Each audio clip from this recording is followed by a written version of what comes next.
All right, let's do this. So step one, and I'm just following the guide exactly here, is, bag one, step one.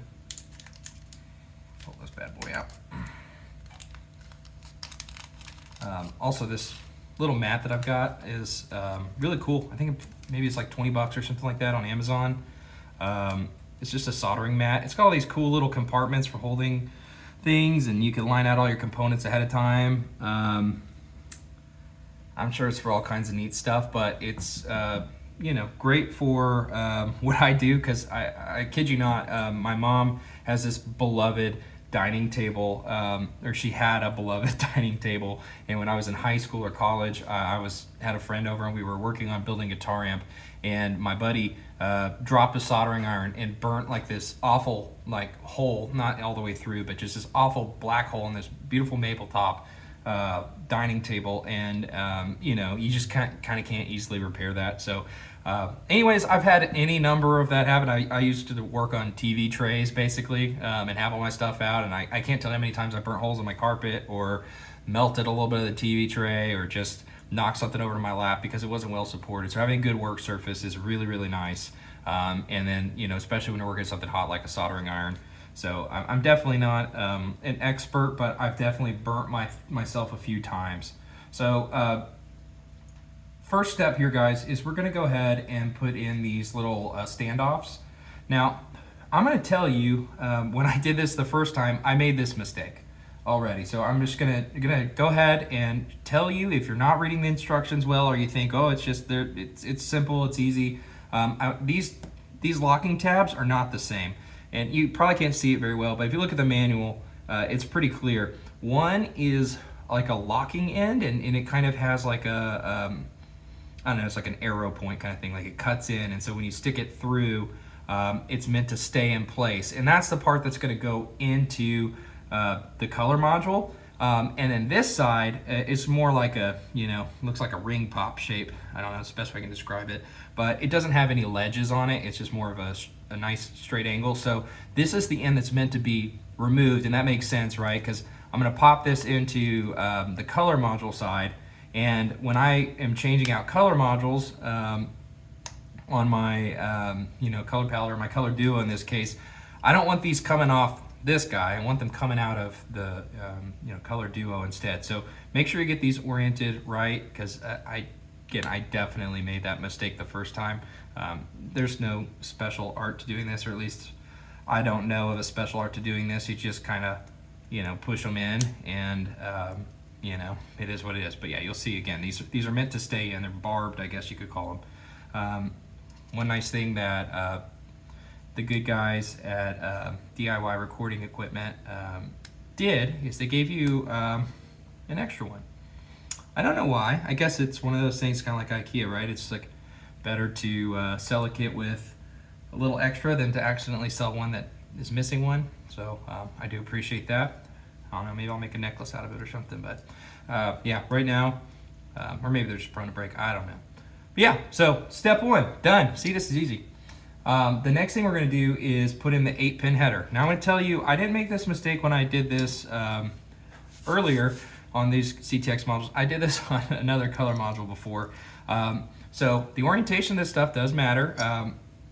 And what I mean by that is, don't be a dummy and don't insert this through the top and solder it in place, because I 100% did that on a color module a few years ago, and to this day it's still like that, because it still works. It still is able to slot in like it's supposed to, but yeah, it's a little precarious. So what I did here with these standoffs in place, you can kind of lean this down like this, and kind of well, allegedly you can kind of poke this in place like so, and kind of get it to like stand up where you can kind of put some pressure on the printed circuit board, just so these are standing up in place. And so I'm going to solder this from the top of the PCB. So this is the top. Let me get my soldering iron to wake up real fast. There it goes. Come on, come on. Wake up, soldering iron.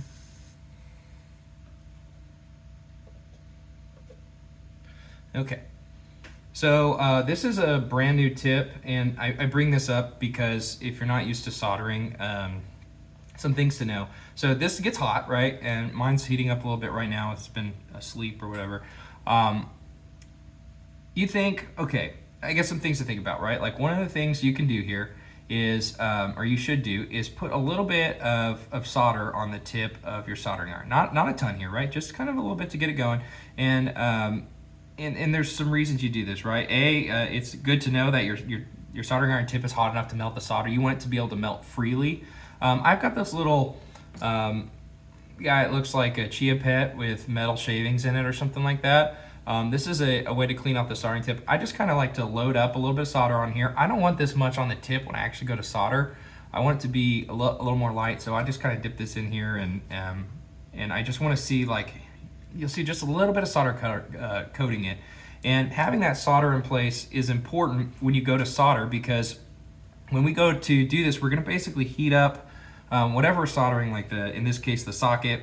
And so we want to be able to put the tip on that pin and also on the PCB trace or pad there. And we want to heat them up kind of at the same time. And if this is totally dry, doesn't have any solder on it, it works, but it's kind of like putting oil in a pan when you cook, right? Like that, having that liquid medium in between helps conduct the heat a lot better. So you'll see it, like, you'll actually heat up better. And then when you push this down, you can just really let it flow on really quickly.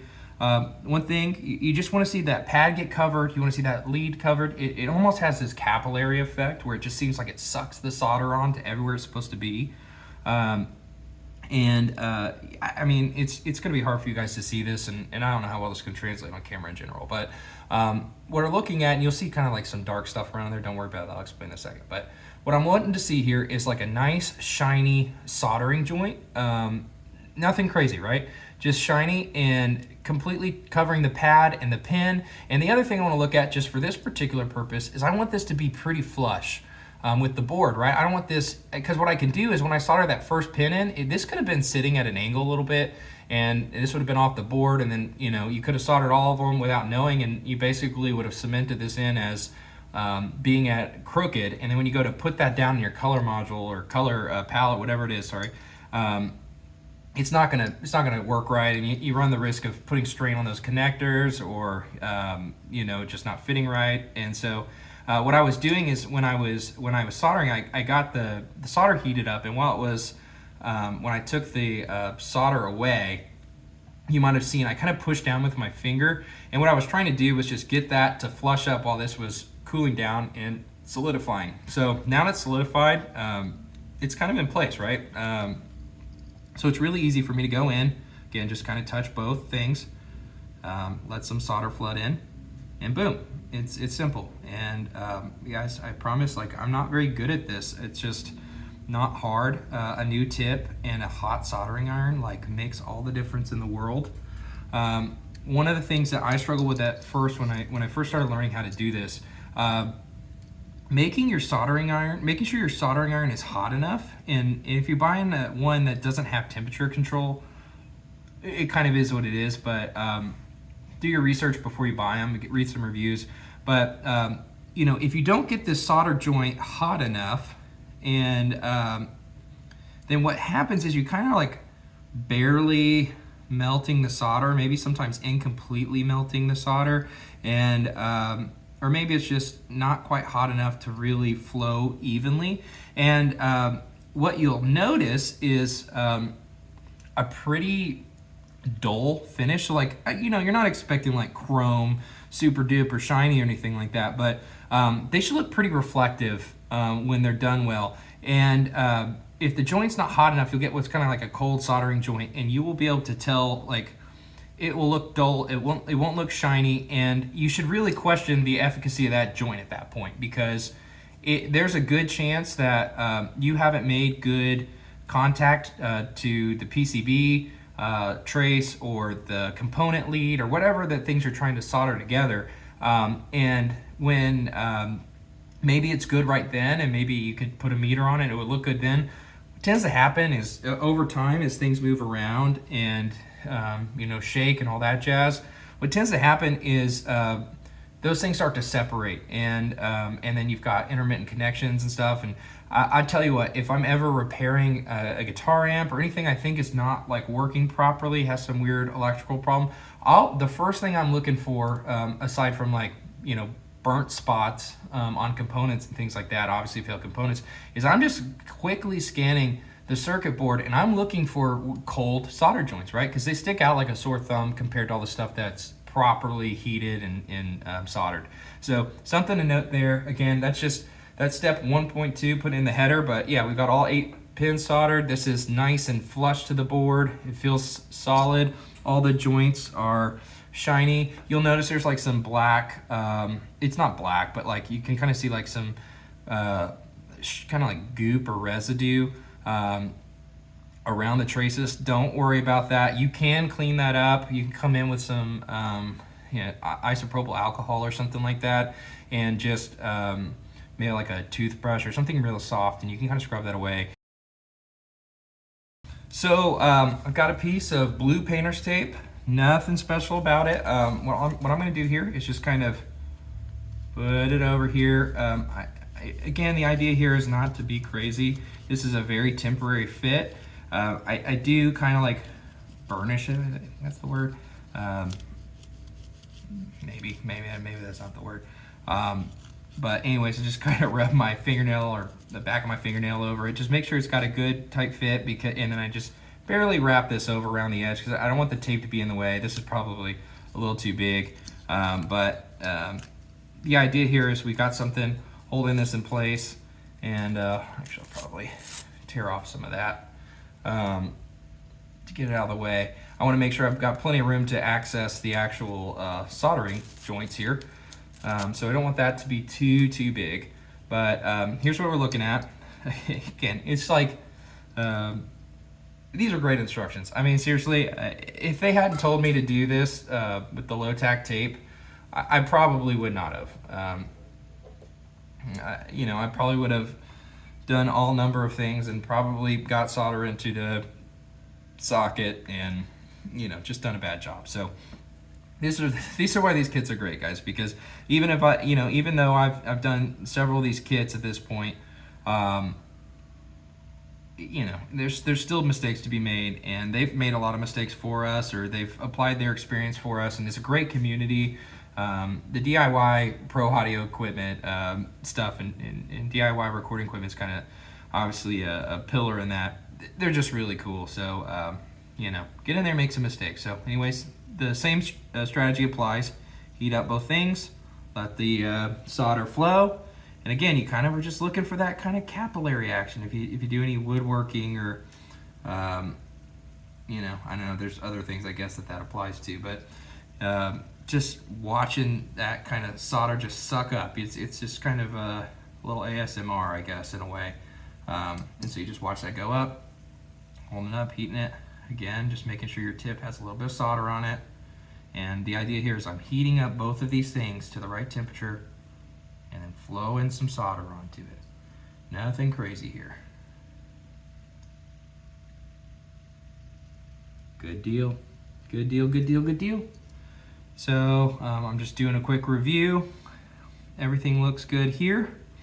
I don't see any brasses or copper. That's the other thing I really like about these boards. Is you know, again, I don't know, that's probably not pure copper, but maybe it is. But something with like a golden tint is nice when you're soldering, because one of the things that can happen, right, is if it's a silver, you know, metal or whatever, it's kind of hard to tell if your solder flowed all that well. So anyways, the tempting thing here for me, I'm just going to be frank with you guys, is I see some of that copper tint here up here. The thing I want to do is I want to flow solder from the top, and I'm not going to do it because I mean, I can kind of look at these and say that the fact that they're not completely soldered to these traces doesn't matter. You can kind of see, with the exception of this ground pin here, it's not connected to anything. This ground pin's connected to the ground plane, which you can kind of see there's like little cross marks attaching it. But and there should be some like through hole coating here. I don't know that for a fact, but basically like there should be copper on the inside of the hole too, or whatever material it is, metal. So it should be conductive all the way through. If I got a good connection here, I should have a perfect connection to this trace here. But again, the crazy person in me wants to solder that, and I'm not going to, because again, you will get solder in there if you're not careful, and that would just ruin your day. Even though they gave us an extra one, it would still ruin your day. So just don't do that. Be above the crazy. All right, so we got the sockets in. Now it's time to do the resistors. In a larger project with a lot more resistors, this is kind of like a get your favorite Netflix show going, or whatever your streaming platform is, and just kind of go to town, you know, sort resistors. I do that a little bit. So like one thing I kind of told you guys, I think earlier, is you know, you kind of can just see like that's brown, black, black, black, brown.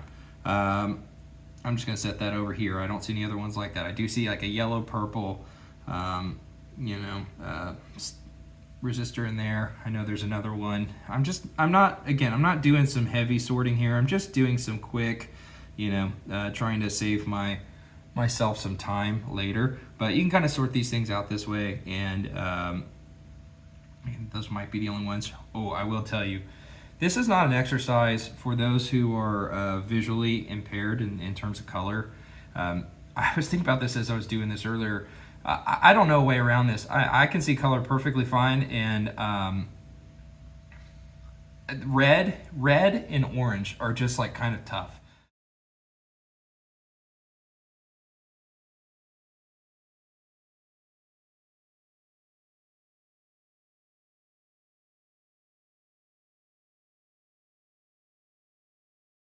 All right, so my phone cut out when I was recording the whole resistor thing. I probably talked way too long about how to place these resistors, but it's a very straightforward process. If you're following the guide, or if you're not, for whatever weird reason, the thing to do is follow the guide. And there's an awesome resistor color code calculator thing.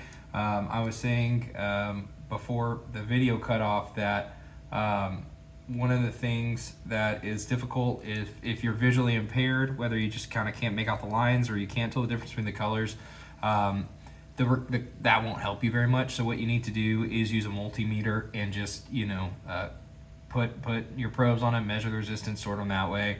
I know that's more difficult, but I think that's kind of the way to do it if you're having trouble identifying, even if you can see them and you're having a hard time differentiating between colors or whatever it may be.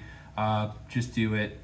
Just put a multimeter on it. It will be faster, and you'll save yourself some headaches down the road if you guess wrong. What I'm looking to do here is basically I threaded I bent the resistors, and it's nothing crazy. Actually, let me go get another resistor, and I will show you what I mean.